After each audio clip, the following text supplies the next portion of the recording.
Hey, Tribe. Have you been feeling a little off track lately? Like, has life been kind of chaotic and just feeling like you all over the place? And it is so hard to get organization and to bring things back into order. Well, this is the perfect time. It is August and it is time to get back on track. We got the kids getting ready to go back to school if you have children. A lot of us are preparing and getting ready for the fall, but the thing that is really missing is systems. What we need to have organization in our lives and to put order to the chaos, as well as not having to have motivation to get things done, is that we have to have systems that work for us. So let's talk about a few systems that you can implement into your life to help give you the routine that you need so that you can bring order back to your life. So let's dive in.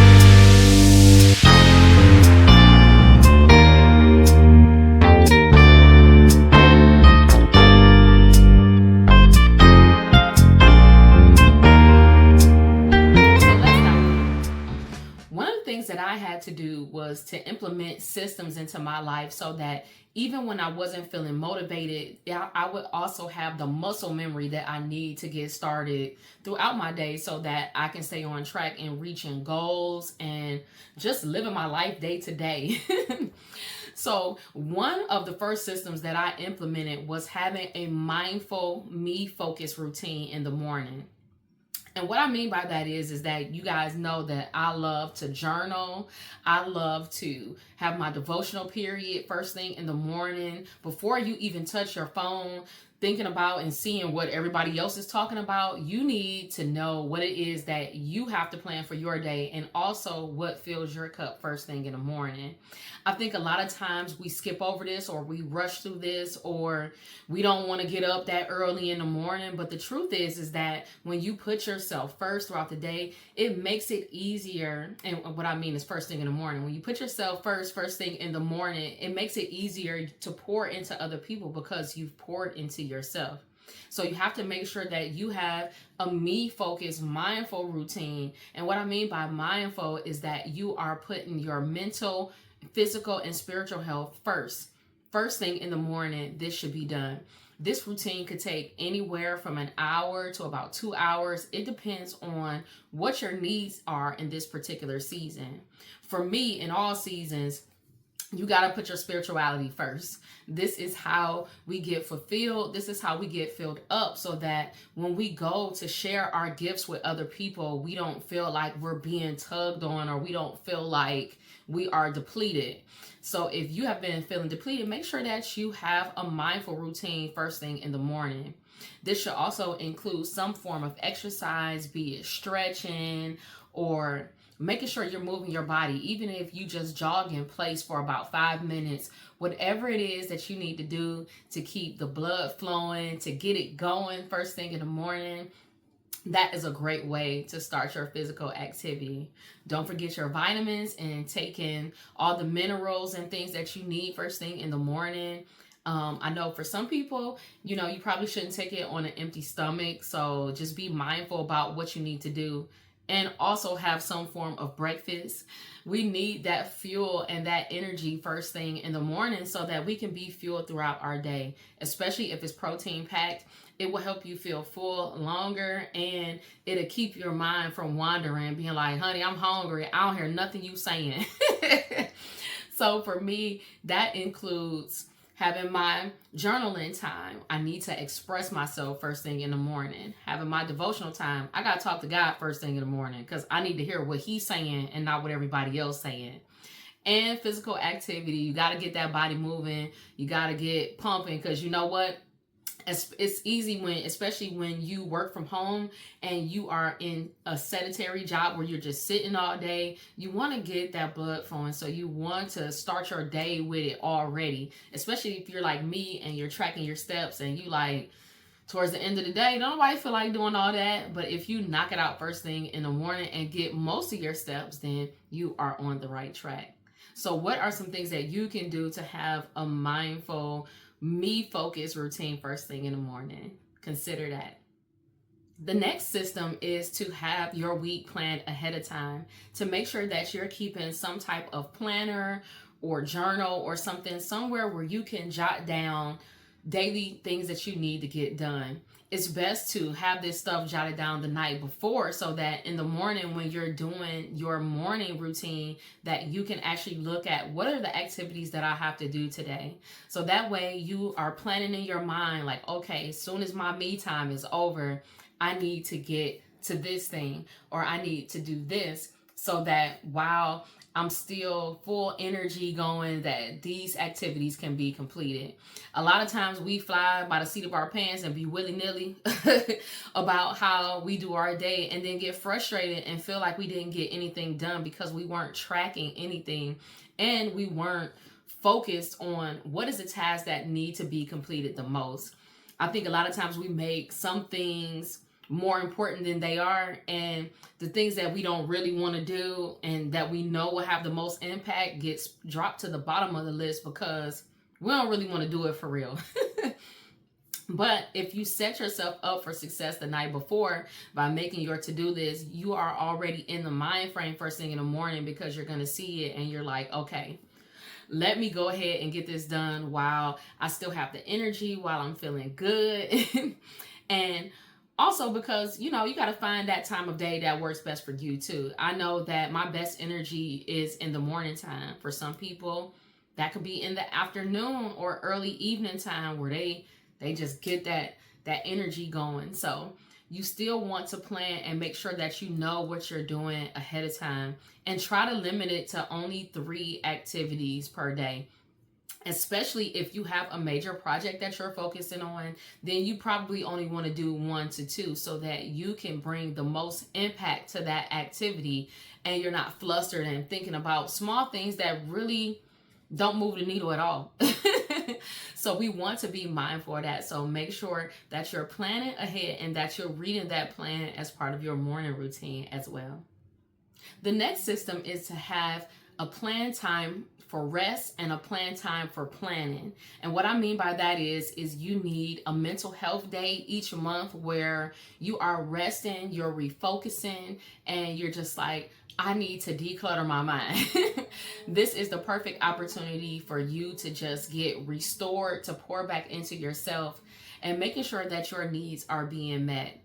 A lot of times we are just so go that we don't think about taking a mental health day a month. When I worked in corporate, honey, the way they worked my mind and was getting on my nerves, I made sure to put in 1 day off each month. And especially if you are in a type of place where you earn time off each month, you'll never miss that day, because as soon as you've used it, you've earned it again. So be mindful about taking a day for just rest, to restore your mind, and then also having a day planned where you reset and prepare for the next month. I kind of like to do these days at the end of the month. So like the last 2 days of the month, I'll take 1 day for rest and then another day for planning, because what I tell y'all, 7 P's, prior proper planning prevents piss poor performance. So if you got a plan, then you know exactly what direction that you're going in. But if you haven't planned, then you out here without a map. Your plan is your map. So you want to take time to plan for the next month. And in that planning, you want to reflect on what happened in the last month. What did I do well? What do I need to look at again and get refocused back on? And what can I get rid of so that I can have more time, space, and energy to do the things that are moving the needle forward? So having a system of having 2 days a month, whatever in the month that suits you best, to help you to plan and to help you to rest, will also help you to refocus and get back on track. Another system that I established was decluttering once a month. And by decluttering, I don't mean going through your entire house and just going crazy and throwing stuff away, but actually choosing one particular section or one particular thing in your home and getting rid of some stuff. Because we know that when we declutter, it brings clarity not only to that space, but to our minds and our situation. Another great thing for you to declutter, this is a good thing at the end of the month too, is to declutter your cell phone, your email, and shred papers. Because if you like me and you done let it stack up for months, honey, Google was emailing the mess out of me. Like, look, you got 2% left before we about to start charging, and you ain't gonna be getting no emails. And when I went through and cleared it out, I was like, oh my goodness, it's just a bunch of junk in here that emails about shipments that I already received, or stuff that wasn't even necessary, all these promotions and stuff that was just old news. So decluttering email is a great one. Decluttering your phone, going through, getting rid of pictures that the phone done took when you dropped the phone, or the kids with their face up this close to the phone and stuff like that. Like, we want to get rid of all that type of stuff so that we can make room to receive more. So having a system of decluttering is very important. So you can do this anytime throughout the month, whenever you feel the need to, because sometimes it fluctuates. Sometimes in the middle of the month, you're like, okay, this space is getting a little overwhelmed. Let me declutter. But you don't want to spend a ton of time doing it. Make sure that you're setting a timer and a time limit so it doesn't get overwhelming for you, but that you can actually bring clarity to that space and to yourself. And then lastly, my last system is cleaning daily. And what I mean by that is doing small things that move the needle. When I realized that sometimes we leave stuff and it gets overwhelming, you know how back in the day when you was a kid and you get up on Saturday mornings and clean the whole house and it feel like you spent the whole day cleaning? I am not about that life. A system that I learned to do is to set a timer and have a particular area that I'm cleaning every day. So I may set a timer for 15 minutes, 20 minutes at the most, because for real, these activities don't take that long as we think. We usually prolong it and drag it out and screw it up. So this is why it takes so long. But setting a timer to do a daily task makes it go by so much faster. So for example, if you want to sweep and mop, if you like me, I have a 2-story home and it take a lot. If I set my timer for 15 minutes to go ahead and knock it out, boom, it's done. I don't have to worry about it until next week. It makes it so much easier. I also do a load of laundry a day because for me lately, trying to wash everything in one day has been really overwhelming. And I'm like, this is too much laundry, too much stuff to fold and put up. I don't have the time or the energy to do this. But doing a load a day is not overwhelming. Also make sure that I wait until it's actually a full load. So then everything gets done, it is clean and it's good to go. So having a system of cleaning that works with your schedule, because if you're busy, you don't want to think about spending 4 hours cleaning the entire house when you could have did something for 10 to 15 minutes each day and it'll take care of it. Now, laundry ain't that, but you know what I'm saying, right? So I hope that these systems were helpful for you. Which system will you implement, or what are some systems that you use that could be helpful to others so that we are all paced to get out of chaos and move into peace in this season? Let me know down in the comments. I would love to hear from you and let's discuss it, okay? So I love you guys to life. I hope you have an awesome week and I will see you in the next video.